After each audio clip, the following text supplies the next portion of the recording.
परमेश्वर की स्तुति हो। फिर से एक बार उसने मौका दिया कि फेसबुक लाइव के माध्यम से हमारे लोगों के साथ फिर से जुड़ सके। हालेलुया। तो आइए आज हम वचन में जाएंगे और वचन में जाने से पहले हम प्रार्थना करेंगे। आइए अपनी सिरों को झुकाएं। पिता परमेश्वर, सुबह से जो स्तुति और आराधना और जो भी चीजें हुई उसमें तूने सहायता की, तेरे नाम को धन्यवाद। पवित्र आत्मा के बिना यीशु प्रभु है कोई कह नहीं सकता है। अब मेरी विशेष प्रार्थना है प्रभु कि तेरा वचन जो तूने अपने नाम से भी उसको अधिक महिमा और गौरव दिया, ऐसा कर कि हम अपने जीवन में भी हमारे से अपने आप से ज्यादा मान महिमा गौरव तेरे वचन को दे और आज्ञा पालन करें। प्रभु जी, आगे का समय तेरे हाथ में सौंप देता हूँ, यीशु के नाम से मांगता हूँ, आमीन। तो आज का हमारा विषय है संसारिकता, या फिर आप उसको दूसरा शब्द भी वापर सकते हैं, दुनियादारी। संसारिकता नहीं तो दुनियादारी। तो एक वचन मैं पढ़ूंगा, इब्रानियों की पत्री 11वां अध्याय और 26वां वचन। उसका अर्थ मूसा ने मसीह के कारण निंदित होने को मिस्र के भंडार से भी बड़ा धन समझा, क्योंकि उसकी आंखें फल पाने की ओर लगी थी। मूसा ने मसीह के कारण निंदित होने को मिस्र के भंडार से भी बड़ा धन समझा, क्योंकि उसकी आंखें फल पाने की ओर लगी थी। आमीन, हालेलुया। अभी हमने पढ़ा कि मूसा की जो आंखें थी प्रतिफल पाने की ओर लगी थी। इसलिए क्या हुआ? मूसा कौन था? मूसा जो था फारो की जो बेटी थी राजकन्या, उसका पुत्र था मूसा। तो उसका जो विरासत, उसकी प्रॉपर्टी, उसका इनहेरिटेंस बहुत बड़ा था, क्योंकि जो कुछ फारो के पास था उसकी बेटी का था और वो मूसा के पास आ सकता था। इतने बड़ी धन संपत्ति होते हुए भी बाइबल में कहा है मूसा ने वो सब धन संपत्ति छोड़ दी। हालेलुया। और उसने क्या किया? मसीह के कारण निंदा सहने के लिए सही समझा, क्योंकि उसकी दृष्टि, उसकी नजर किसके ऊपर लगी थी? पुरस्कार के ऊपर, प्रतिफल के ऊपर लगी। ये बड़ी कठिन बात है। छूटते हुए भी हाथ से कई चीजें हमारी छूटती नहीं है। मैं आपको एक 2-3 उदाहरण देता हूं जिससे आपको समझ में आएगा। जब इब्राहिम और लूत अलग हो गए, प्रारंभ की किताब 13वें अध्याय में, तो लूत ने देखा, क्या देखा? यर्दन की तराई अच्छे से भरी हुई हरियाली है, बहुत पानी है और परमेश्वर के बगीचा के समान है। और उसने क्या किया? वो पैसे वाली जगह अपने लिए ले ली, और उसने ये नहीं सोचा, क्या नहीं सोचा? कि सोदोम और गमोरा के लोग भयंकर थे और परमेश्वर की नजरों में महापापी थे। छूटते नहीं ये चीजें कई बार हाथ से। अभी मैं आपको एक और उदाहरण दूं। गिदोन नाम का एक व्यक्ति था, 40 साल उसने राज्य किया, इस्राएल लोगों को अपने शत्रुओं से छुड़ाया। 8वें अध्याय में दिया है गिदोन। अंत में जब आखिरी लड़ाई उसने जीती, लोग उसके पास आए और लोग कहने लगे कि तुम हमारे ऊपर राजा बन जाओ, तुम्हारा बेटा, बेटे का बेटा हमारे ऊपर राजा बन जाए। उसने बड़ा अच्छा उत्तर स्पिरिचुअल दिया, तुम्हारा राजा, तुम्हारा शासक मैं नहीं बनूंगा, परमेश्वर ही तुम्हारा शासक है। उसके बाद उसने क्या किया? मान वो जो लोग थे, लोगों से कहा, बहुत सारे इस्माइली लोग भी थे उधर, कि तुम्हारे कान में जो तुमने डाली हुई बाली है सोने की, उतनी मुझे दे दो। और उसने कपड़ा बिछाया, गारमेंट, और उसके ऊपर सभी लोगों ने क्या किया? सोने की बालियां उसमें डाल दी, ये रिंग्स जिसको कहते हैं, उसमें डाल दी। गिदोन ने उसका एफोद बनाया और उसके बाद लोगों ने मूर्ति पूजा की, और गिदोन और उसके परिवार के लिए ये एक फंदा बन गया। कितना सोना था मालूम है उसमें? 43 पाउंड, 1700 शेकेल, यानी कि 43 पाउंड सोना था, पैसा हाथ से छूटा नहीं, और गिदोन के लिए वो फंदा बन गया। एक लास्ट नया नियम का उदाहरण देता हूं, मरकुस चैप्टर 10। एक रिच यंग रूलर, एक अमीर जवान आदमी यीशु के पास आया और यीशु को पूछा, अनंत जीवन प्राप्त करने के लिए मैं क्या करूं हे उत्तम गुरु? यीशु ने कहा कि जो आज्ञाओं में लिखा है, व्यभिचार मत कर, हत्या मत कर, चोरी मत कर, माँ बाप का सम्मान कर, ये सब तू कर, आज्ञा पालन, तुझे मिल जाएगा। उसने कहा ये तो मैं बचपन से करते आया हूं। यीशु ने उसके ऊपर देखा, उसको प्रेम किया, और यीशु ने उससे कहा तुझ में एक चीज की कमी है, तेरे पास जो धन संपत्ति है वो बेच दे गरीबों को और तू मेरे पीछे चल आ। वो आदमी खेदित होकर वहां से चला गया, क्योंकि बड़ा अमीर आदमी था। कई लोगों ने अनंत काल का जीवन भी, और कई लोगों ने अपने आत्मिक जीवन में कई रुकावटें डाल दी है। चीजों की लालसा, चाहिए चाहिए, टू गेट द थिंग्स। तो आज हम सोचेंगे कि ये संसारिकता या दुनियादारी ये है क्या? किसको दुनियादारी कहेंगे? देखो, एक बड़ा घर लेना, नई कार लेना, उत्तम से उत्तम लेटेस्ट फैशन के कपड़े पहनना, ये संसारिकता है क्या? आप सोचेंगे बाइबल में लिखा है यूहन्ना 10:10 में, यीशु ने कहा मैं जीवन देने के लिए और भरपूर जीवन देने के लिए आया हूं। और बाइबल में 3 जॉन 2 में भी ऐसा लिखा है कि जैसे तेरी आत्मा उन्नति पा रही है, सब चीजों में तू उन्नति पाए। परमेश्वर बहुतायत से देने वाला परमेश्वर है। तो फिर ये कैसे हो सकता है? कई चीजें ऐसी है जो आपके मन में प्रश्न आएंगे। फॉर एग्जाम्पल, फैशन, शोरूम में लेटेस्ट कपड़े आए उसको पहनना, लेटेस्ट हेयर स्टाइल, भले वो स्पाइक वगैरह क्यों ना हो, लोग करते हैं आजकल। कितने लोग मेकअप करते हैं, व्हाइट मेकअप और ब्लैक लिपस्टिक, दिखाने के लिए कि मैं दुनिया से अलग हूं। क्या संसारिकता है? कई बार हमारी आदतें ऐसी है, दिन भर टीवी लगाना, सीरियल देखना, सिनेमा देखना, म्यूजिक लगाना। कौन सा म्यूजिक? मसीह के गीत नहीं, डिस्को, रॉक, जैज, ये म्यूजिक लगा के दिन भर सुनते हैं। तो याद रखें आप, बाइबल में करंथियों की पहली पत्री 6वां अध्याय 12वें वचन में लिखा है, चाहे आप म्यूजिक सुनो, चाहे आप फैशन करो, चाहे आप पैसा कमाओ, प्रेषित पौलुस कहता है all things are lawful for me but all things are not beneficial for me. मुझे सब बातों की अनुमति है, लेकिन सब बातें मेरे फायदे की नहीं है। मैं सब कुछ कर सकता हूं, मगर मैं किसी चीज का गुलाम नहीं हूंगा। ये मेन बात है, गुलाम नहीं होना। जब ये चीजें अपने आप में बुरी नहीं है। अभी टीवी देखना फॉर एग्जांपल, आप क्या देखते हैं? टीवी में क्या रहता है? सेक्स, वायलेंस, मारपीट, चोरी, डाका। परंतु अगर उसका उपयोग आप सही के लिए करेंगे, जैसे सुसमाचार, शुभ संदेश चैनल, जीसस चैनल, बहुत फर्क पड़ता है उससे। इसीलिए क्या करना क्या नहीं करना, उसके लिए बाइबल में कई चीजों के बारे में बताया नहीं है। उसमें परमेश्वर का वचन और पवित्र आत्मा आपको मार्गदर्शन कर सकते।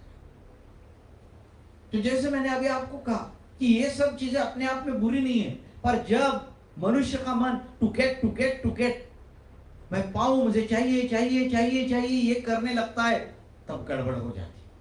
बाइबल में एक अच्छा शब्द उपयोग में लाया है आइज़ाया 63 में, अति लालसा। आप समझ रहे? एक लिमिट रहता है, वो लिमिट को क्रॉस करेंगे, अति लालसा हो जाती है,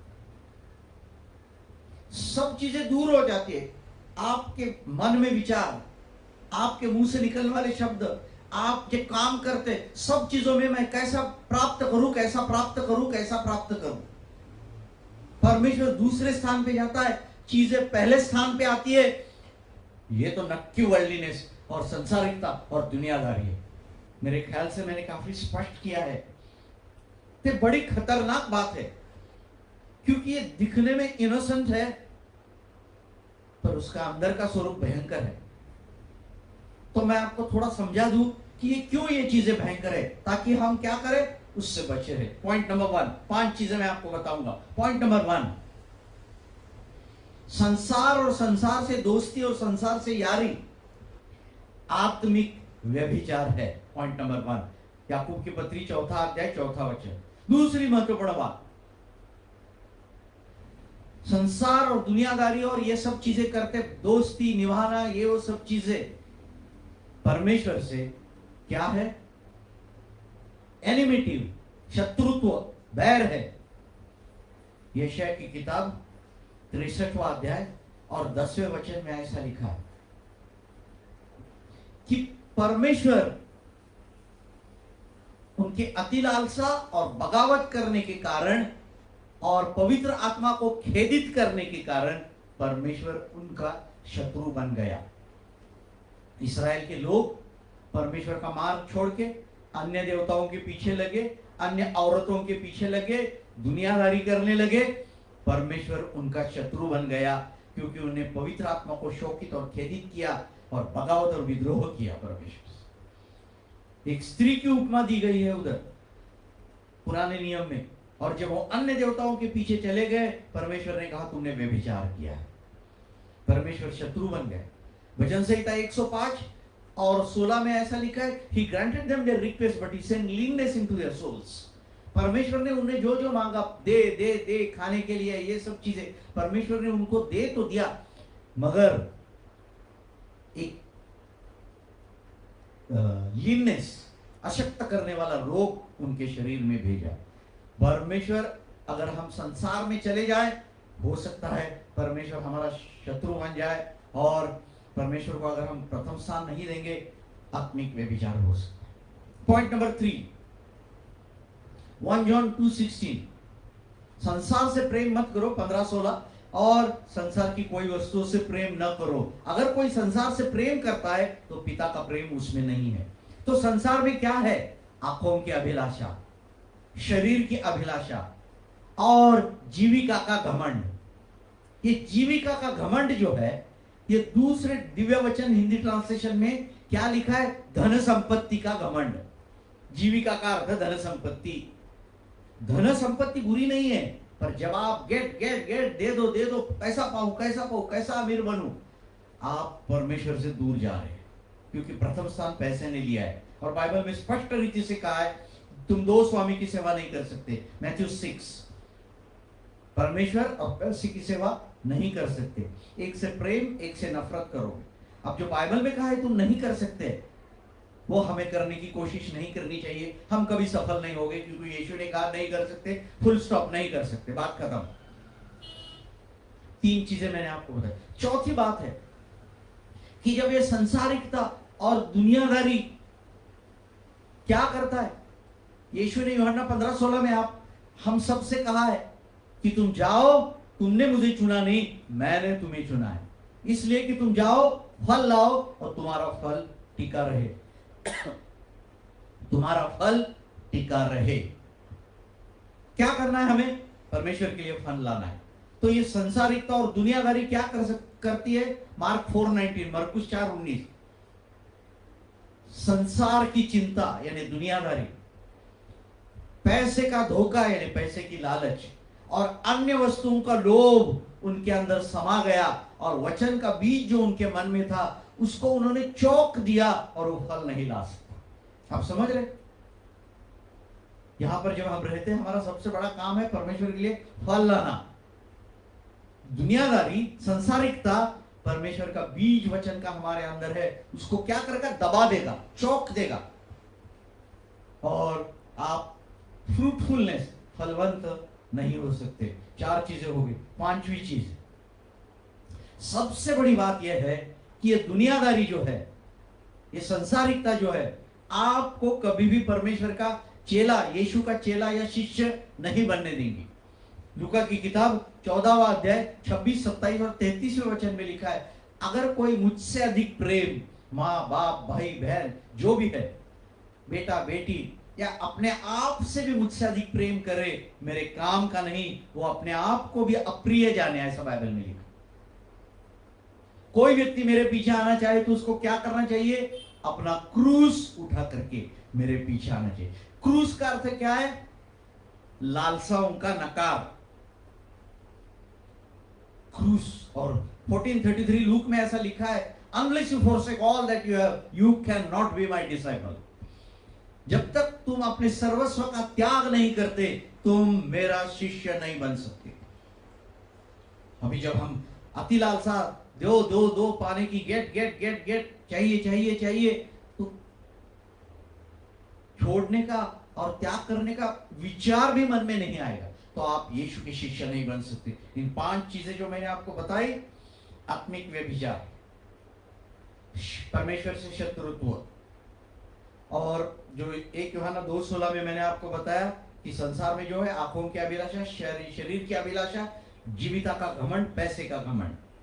और मरकुस 4:19 में मैंने आपको बताया संसार की चिंता, धन का धोखा और अन्य वस्तुओं का लोभ वचन को दबा देता है। और 5वीं बात, शिष्य चेला बनने की प्रक्रिया नहीं हो सकती। बड़े डेंजरस, खतरनाक चीजें मैंने आपको बताई, जो दिखने में जो है सादा दिखेगा, आपको समझ में नहीं आएगा कि कब हमारे अंदर मन में आ गया। तो अभी हमें क्या करना चाहिए? हम इसके ऊपर कैसा विजय प्राप्त करें दुनियादारी और संसार के ऊपर? 4 चीजें मैं आपको बता दूंगा। ये 4 चीजों को अगर आप रोज इसके विषय में सोचेंगे, परमेश्वर ना लूत, ना गिदोन, ना वो अमीर, जवान अमीर आदमी इसके समान नहीं होने देगा। परमेश्वर जरूर आपको बचाएगा, और मूसा के समान सब चीजों को ना भूल के आप पुरस्कार की तरफ चलते जाएंगे, बीती हुई बातों को भुला करके। आमेन, हालेलुया। क्या करना चाहिए? तो हमें इसके ऊपर विजय, सबसे पहली बात है रोमियो की पत्री 12वां अध्याय 2 वचन। क्या करना चाहिए हमें? हमें यह करना चाहिए कि हमारे मन का नवीनीकरण करना चाहिए। मन का नवीनीकरण, उसका अर्थ क्या है? जो हमारे विचार है मन से उत्पन्न होने वाले, परमेश्वर के वचन के अनुसार और पवित्र आत्मा के मार्गदर्शन में आने चाहिए। तो क्या करना चाहिए? जो पुराने विचार है उनको निकाल देना चाहिए। और जैसे फिलिपियों की पत्री 4 अध्याय 8वें वचन में दिया है, जो कुछ अच्छा है, जो कुछ सच्चाई का है, जो कुछ प्रशंसनीय है, जो कुछ पवित्र है, मन में भर दो। मन का नवीनीकरण करो। ये बड़ी महत्वपूर्ण बात है। जब तक हम मन का नवीनीकरण नहीं करेंगे, सांसारिकता से बचना मुश्किल है। एक उदाहरण मैं देता हूं। परमेश्वर का वचन कहता है लूक 6:38 में, दियो तो तुम्हें दिया जाएगा, हिला हिला के, भर भर के, दबाया हुआ, उमड़ता हुआ तुमको दिया जाएगा। समझो, इधर 1 तारीख आई और इधर महीने के बिल, इलेक्ट्रिसिटी बिल, पानी का बिल, जो घर में काम करने वाली बाई उसके पैसे देने हैं, और अन्य चीजें, राशन भरने का है, दुकानदार का बिल, और आप इधर जा रहे टाइट निकालने के लिए, और ये बिल बहुत बड़े हैं। परमेश्वर का आत्मा आपको बताएगा तू दे दे, कुछ कम नहीं होगा। आप क्या करेंगे? हिसाब लगाएंगे, ये टोटल 10,000 है और मेरे पास कितने 10,000 है। अगर मैं इसमें से टाइट 1,000 रुपया दूंगा तो वहां 1,000 कम हो जाएगा, फिर मैं कैसे करूंगा? फिर परमेश्वर का आत्मा, परमेश्वर का वचन आपको बताएगा। वचन कहता है दियो तो तुम्हें दिया जाएगा। फिर आप फिर डरने लगे। फिर परमेश्वर का वचन आपके पास आता है, तू देख, परमेश्वर आकाश के कपाट और झरोखे खोल के मलाकी 3 के अनुसार तुझे आशीष देगा। फिर आपका मन कहेगा क्या, रे रे नहीं नहीं नहीं, ये तो खाली प्रचारक लोगों के लिए होता है, मेरे जैसे आदमी के लिए थोड़ी होता है। और फिर आप सब चीजों को परमेश्वर के वचन, पवित्र आत्मा का मार्गदर्शन छोड़ के मन की बात करते हैं। क्या हो गया अंत में? जो आपको करना था वही आपने किया। आपका मन का नवीनीकरण किया होता तो क्या, आप वचन के ऊपर ज्यादा विश्वास रखते, पवित्र आत्मा मार्गदर्शन करते, आप दे देते थे। ये फर्क है उसमें। मन का नवीनीकरण संसारिकता और दुनिया से बचने के लिए, इसलिए प्रेषित पवित्र कहता है कि do not be conform to the world. 12:2 Romans, रोमियो 12:2 में कहा है कि इस संसार के सदृश जो आजकल दुनिया में लोगों को क्या चाहिए, पैसा और पावर और कुर्सी और अपना नाम फेमस होने का। एक मसीह को इन चीजों से दूर रहना चाहिए। और आप भी बोले आमेन और हालेलुया। तो पहली बात मैंने आपको बताया। दूसरी बात है, बाइबल में कहा है कलोसी की पत्री 3 अध्याय पहले वचन में, set your affections on the things that are above. क्या करें? हम अपना मन स्वर्गीय वस्तुओं के ऊपर लगाए। आप बोलेंगे कितना डिफिकल्ट है ये, एक तो वचन याद भी नहीं रहते और दिन भर कौन सोचते बैठेगा। मगर आपको एक बात बताता हूं, करंतियों की पहली पत्री 7वें अध्याय में लिखा है, the present form of this world is passing away. ये संसार जो है नाश की तरफ जा रहा है, समाप्त होने को जा रहा है। याद रखे, ज्यादा दिन का संसार, पृथ्वी, सब चीजें दिखती है वो ज्यादा दिन की नहीं है, बहुत जल्दी खत्म होने वाली है। तो क्या करना चाहिए? ऊपर की वस्तु। Set your affections on the things that are above. ऊपर क्या है? स्वर्ग है। स्वर्ग में कौन है? प्रभु यीशु मसीह है, आपके लिए मध्यस्थी कर रहा है। यीशु के काम, यीशु के वचन, स्वर्ग में जो चीज है उसके ऊपर अपना ध्यान लगा के रहो, उसमें इंटरेस्ट डेवलप करो। आपका संसारिकता, दुनियादारी, वर्ल्डलीनेस, दोस्त, फैशन, सब चीजें धीरे धीरे धीरे धीरे जो अच्छी नहीं है, जो लॉफुल नहीं है, वो कम होते जाएगी। दो चीजें मैंने आपको बताई। तीसरी, present form of world is passing है। चौथी बात और लास्ट बात है, बाइबल में कहा है करंतियों की 1 Thessalonians 4:16 में, suddenly there will be sound of trumpet. 4:16 थिस्सलुनीकियों की पहली पत्री में क्या लिखा है? अचानक तुरही की आवाज आएगी। और क्या हो जाएगा? प्रधान देवदूत की आवाज आएगी। और क्या हो जाएगा? यीशु के बुलाहट की आवाज आएगी। उसके बाद क्या होगा? प्रभु यीशु मसीह में मरे हुए लोग पहले उठ जाएंगे, फिर हम जो है बादलों के ऊपर क्या होगा? उठाए जाएंगे। उसके लिए आपके मन में क्या होना चाहिए? आत्मिकता के विचार, वचन के विचार, यीशु के बारे में विचार। उस समय आप पीछे पलट के मत देखना, जैसे लूत के पत्नी ने देखा था। याद है, परमेश्वर ने उसको कहा था पीछे पलट के मत देखना, अपनी जान बचाने के लिए भागो पर्वत की तरफ या सोर नगर की तरफ। लूत की पत्नी ने पीछे पलट के देखा क्योंकि उसके मन में संसारिकता और दुनियादारी भरी हुई थी। जब यीशु आएगा, ऊपर जाना है, पीछे धरती की तरफ लौट के मत देखना। आमेन, हालेलुया। तो ये 4 चीजों को आप याद रखें। सबसे पहली बात, मन का नवीनीकरण। दूसरी बात, स्वर्गीय वस्तुओं की ओर अपना ध्यान लगाओ। तीसरी बात, संसार जल्दी खत्म होने वाला है। चौथी और महत्वपूर्ण बात, यीशु का आना नजदीक है। और परमेश्वर का वचन, पवित्र आत्मा का मार्गदर्शन आपको हमेशा इन चीजें, दुनियादारी, संसारिकता जो नहीं वो चीजें, उसमें से बचाएगा। बाइबल में स्पष्ट रीति से कहा गया है, मुझे सब बातें करने की अनुमति है, मगर सब बातें मुझे लाभदायक नहीं है।